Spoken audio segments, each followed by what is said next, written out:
So today's topic is basic peripherals and their interfacing in microprocessor. So start करते हैं कि हम peripherals किसको कहते हैं. देखिए peripherals as we know microprocessor just consist of ALU with resistors and then we have timing and control circuit. So we need to add RAM, ROM and all the other external devices which is necessary for the functioning of a microprocessor. So all the external devices which are interfaced or connect with microprocessor unit are known as peripherals. Okay, so any external circuit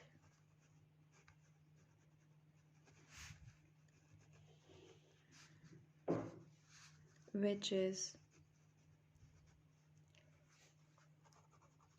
interfaced with CPU. CPU is nothing but processing unit, central processing unit, that is microprocessor. तो कोई भी ऐसी external circuit which is interface with CPU that is termed as peripherals.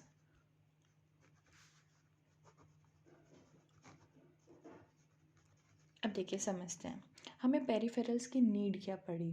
So in general microprocessor unit system we need a keyboard, okay, mouse, keyboard, mouse, printer. So this keyboard and mouse is termed as input device. This all, and this printer, scanner, all this we call as a output device. So in day-to-day life we need this all input output devices. This is termed as peripheral devices. So we need them all for a different functioning or particular functioning. सो अभी ये तो peripheral device हम इसे कहते हैं. तो अब देखिए क्या होता है, ये सब हमें माइक्रो प्रोसेसर की फंक्शनिंग के लिए नीडेड तो नहीं है, लेकिन ये हमारे लिए बहुत ज़रूरी है. हम माइक्रो प्रोसेसर को कोई वर्क दे रहे हैं, वो किसके थ्रू देंगे, कीबोर्ड और माउस. तो ये जो माइक्रो प्रोसेसर तो इतना है, इससे अब अटैच्ड है ये माउस, फिर कीबोर्ड, इधर प्रिंटर. तो ये सब पेरिफेरल डिवाइसेस बहुत इंपॉर्टेंट है. Also there are some dedicated peripheral device.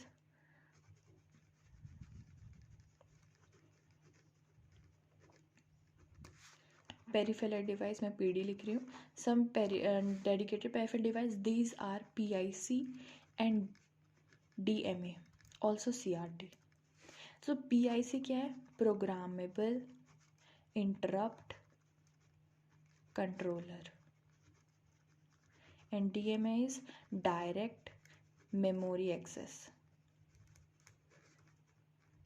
So these are all dedicated peripheral devices. ये बहुत इंपॉर्टेंट टर्म है, dedicated peripheral devices. Dedicated peripheral devices means इनका जो काम है is to make the processing of micro processor effective and efficient.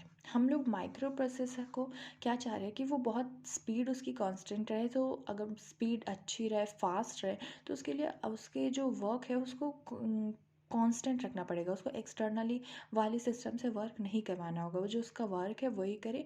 और ये actual में प्री डिकोड जैसे बोल सकते हैं. वो पहले अदर पेरिफेरल डिवाइसेस से डील करते हैं, फिर आगे उसको, these are as a intermediator. और इंटरमीडिएटर कैसे, ये वहाँ आगे जब ट्रांसफ़र करना होता है तो पहले ये पेरिफेरल डिवाइसेस से कनेक्ट होता है, फिर एज अ मीडिएटर फिर वो कंट्रोलर को बोलता है. तो आधा फंक्शनिंग इन्होंने कर दिया, तो जो कंट्रोलर की स्पीड है वो कांस्टेंट रहेगी. जैसे हम इसको एग्जांपल से समझते हैं. 8086 है, यहाँ इनपुट आउटपुट कंट्रोलर है. ओके, यहाँ कोई पेरिफेरल डिवाइस है. So peripheral device needs a data access. So क्या करेंगे, या डेटा एक्सेस चाहिए, या मान लीजिए इसको एक मेमोरी लोकेशन चाहिए, ये कुछ राइट करवाना चाहता है या रीड करवाना चाहता है. सो ये पहले ही इसकी प्रायोरिटी को, क्योंकि हमें पता है इंटरप्ट अगर मास्केबल है, जैसे ये अगर मास्केबल इंटरप्ट है तो that will decide on the basis of priority. And priority जब डिसाइड होगी तब वो आगे सेंड होता है. As we know there are 256 kind of interrupt, maskable interrupt. और इनकी प्रायोरिटी कैसे डिफाइन होती है, on the basis of a signal. this send or a signal which links to the microprocessor. तो इसके प्रायोरिटी ये इनपुट आउटपुट कंट्रोलर डिसाइड कर लिया और देन उसको 8086 पे भेजा। मान लीजिए ये काम यहाँ नहीं होता तो पहले इस माइक्रो प्रोसेसर को प्रायोरिटीज डिसाइड करनी पड़ती, फिर वो अकॉर्डिंग सिग्नल दैट कनेक्टेड 8086 उसको चेक करता, फिर ये काम करता।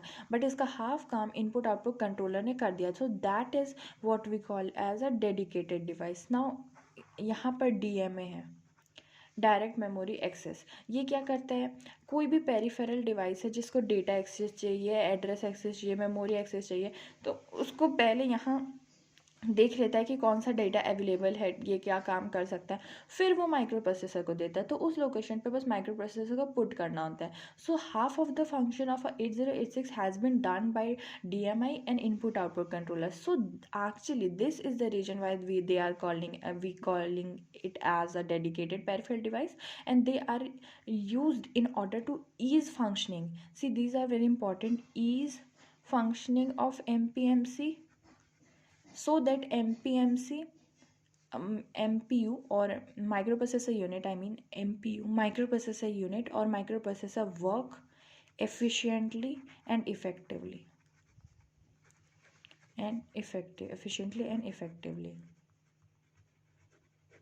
So most of the peripheral devices जो कि इंटरफेस हुए हैं, ये कम्युनिकेट करते हैं। जो भी हम लोग अगर इंटरफेस करते हैं कोई भी हम लोग पेरिफेरल डिवाइसेस को, उसका फंक्शन क्या होता है, इधर they are communicating with us और इधर दे आर कम्युनिकेटिंग विद 8086। तो actually they are doing what, they are communicating with user. Suppose we have a printer, we are using mouse, तो ये हमें क्या बता रहा है, हमारे कमांड को माइक्रो प्रोसेसर तक लेके जा रहा है, प्रिंटर ने उसको हमारे तक लेके आया है।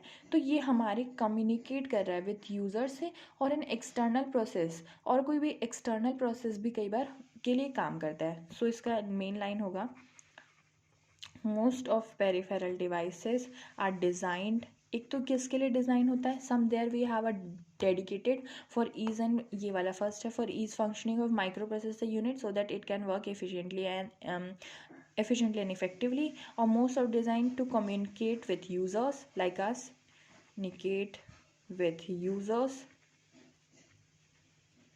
और कई बार एक्सटर्नल प्रोसेस के लिए भी यूज़ करते हैं। External process means like external processes, जैसे हमें यूज़र से कम्युनिकेट करने के बाद कई बार माइक्रो प्रोसेसर का एक्सटर्नली कुछ वर्क होता है या इधर से डेटा को दूसरे साइड कर रहा है, तो एक्सटर्नल प्रोसेसिंग के लिए भी ये यूज़ होता है। So these are all the basic peripheral device. तो सबसे पहले क्या याद रखना है, peripheral device are all the external devices we are connecting.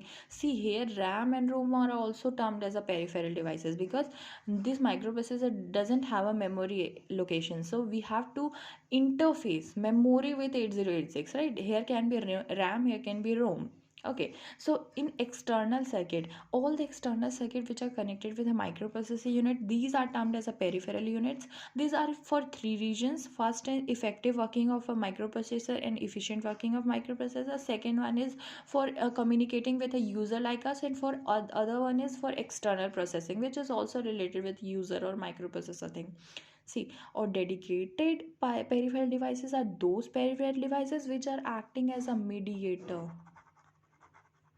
These are acting as a mediator, and these peripheral devices lead to for ease and efficient working of microprocessor. That's all. Thank you.